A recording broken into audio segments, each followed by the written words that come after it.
ទូនាទីជាភ្នាក់ងារអនុទានដែលយើងតែងតែហៅថា CO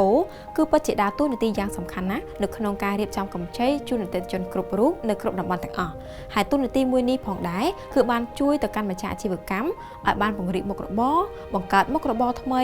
ឱកាសនៅក្នុងការបង្កើតចំណេះដឹងដែលមានជំនាញនៅក្នុងវិស័យហិរញ្ញវត្ថុប៉ុន្តែតួនាទីនេះត្រូវបានមើលរំលងដោយយុវវ័យជំនាន់ក្រោយដែលទើបតែប្រឡូកនៅក្នុងវិស័យមួយនេះដោយហេតុផលជាច្រើនយ៉ាងហេតុផលមួយនៅក្នុងចំណោមហេតុផលទាំងអស់នោះគឺដោយសារតែមានមហាជនមួយចំនួនបានយកតួនាទីមួយនេះទៅលេងសើចជាពិសេសគឺនៅក្នុងបណ្ដាញសង្គមតែម្ដងតែខុសពីការលើកឡើងរបស់មហាជនក៏ដូចជាការកាត់សេចក្តីរបស់មហាជនទូទៅរាល់មុខតំណែងទាំងអស់គឺពិតជាមានសារៈសំខាន់និងមានតម្លៃហើយមន្ត្រីអនុទានគឺជាតួនាទីមួយដែលលំបាកមែនទែនដែលត្រូវឲ្យលោកអ្នកសិក្សាស្វែងយល់ខិតខំនិងបត់បែននៅក្នុងកាលៈទេសៈការងារហើយជាពិសេសគឺអ្នកត្រូវតែចេះដោះស្រាយបញ្ហាតូចធំនៅក្នុងអាជីវកម្មក៏ដូចជាបញ្ហាទូទៅរបស់អតិថិជនដើម្បីឲ្យពួកគាត់ទទួលបានគោលដៅដែលពួកគាត់ចង់បាននៅពេលដែលអ្នកខ្លាចខ្លួនជាមន្ត្រីអនុទានអ្នកគឺត្រូវយល់ពីបរិបទសង្គមអំពីការរស់នៅប្រភេទអាជីវកម្មរបស់ប្រជាជនទូទៅហើយអ្នកត្រូវស្គាល់ពីវប្បធម៌ស្គាល់ពីអ្វីទំនាក់ទំនងនៃអាជីវកម្មរបស់អតិថិជននៅពេលដែលអ្នកខ្លាចខ្លួនជាមន្ត្រីអនុទានអ្នកត្រូវចាប់ផ្ដើមរៀនសូត្រច្រើនហើយក៏ត្រូវស្វែងយល់ច្រើនផងដែរអ្នកត្រូវមានការតាំងចិត្តខ្ពស់គិតត្រូវអនុវត្តត្រូវដើម្បីឲ្យអភិវឌ្ឍខ្លួនបន្តទៅកាន់មុខតំណែងផ្សេងទៀតហើយជាក់ស្ដែងតួនាទីជាមន្ត្រីអនុទានក៏មានទំនួលខុសត្រូវជាច្រើនដូចខាងក្រោមនេះស្វែងយល់និងផ្សព្វផ្សាយសាធារណជនឲ្យស្គាល់ពីគ្រឹះស្ថានស្របច្បាប់ដែលមានសេវាផ្សេងៗដូចជាផ្ដល់កម្ចីបញ្ញើឬទូទាត់ជាដើមទី2នោះគឺមន្ត្រីអនុទានមានតួនាទីក្នុងការវិតម្លៃសិក្សាចំណូលចំណាយរបស់អតិថិជនពេលអតិថិជនស្នើកម្ចីសិក្សាលើទ្រព្យនិងអ្នកធានាតួនាទីជាមន្ត្រីអនុទានក៏មានតួនាទីនៅក្នុងការជួយដោះស្រាយបញ្ហាជូនអតិថិជនផងដែរតួនាទីនេះត្រូវតែធ្វើការដោយចិត្តស្មោះត្រង់ជាមួយអតិថិជន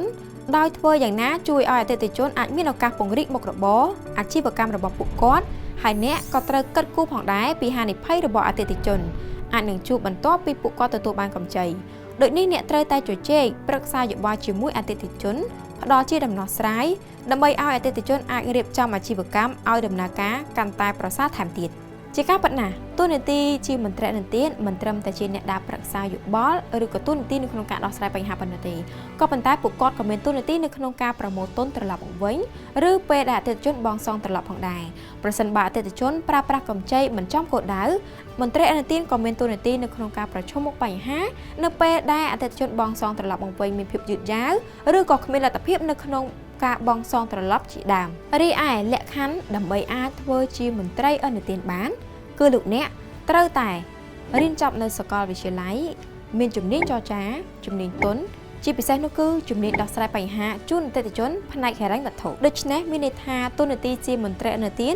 ពិតជាមានគុណតម្លៃនិងមានសារៈសំខាន់ខ្លាំងណាស់នៅក្នុងវិស័យធនាគារនិងហិរញ្ញវត្ថុជាពិសេសចំពោះអតិថិជនដែលមានតម្រូវការប្រើប្រាស់សេវាអនុទាននានាការចូលរួមចំណែករបស់មន្ត្រីអនុទានទៅដល់សហគមន៍ទៅដល់សង្គមគឺពិតជាមានសារៈសំខាន់ណាស់បានជួយលើកកម្ពស់ការទទួលបានអនុទានដល់ប្រជាជនគ្រប់មូលដ្ឋានទាំងអស់និងជួយលើកកម្ពស់ការយល់ដឹងផ្នែកហិរញ្ញវត្ថុផងដែរដូច្នេះហើយនឹងខ្ញុំសូមលើកទឹកចិត្តឲ្យប្រជាពលរដ្ឋទាំងអស់មេត្តាបើកចិត្តឲ្យទូលាយនិងស្មោះត្រង់ជជែកជាមួយនឹងមន្ត្រីអនុទាននៅពេលដែលលោកអ្នកស្នើសុំកម្ចីដើម្បីឲ្យមន្ត្រីអនុទានអាចវាយតម្លៃកម្ចីអនុទានរបស់លោកអ្នកបានត្រឹមត្រូវនិងប្រើប្រាស់កម្ចីទាំងនោះបានចំគោលដៅ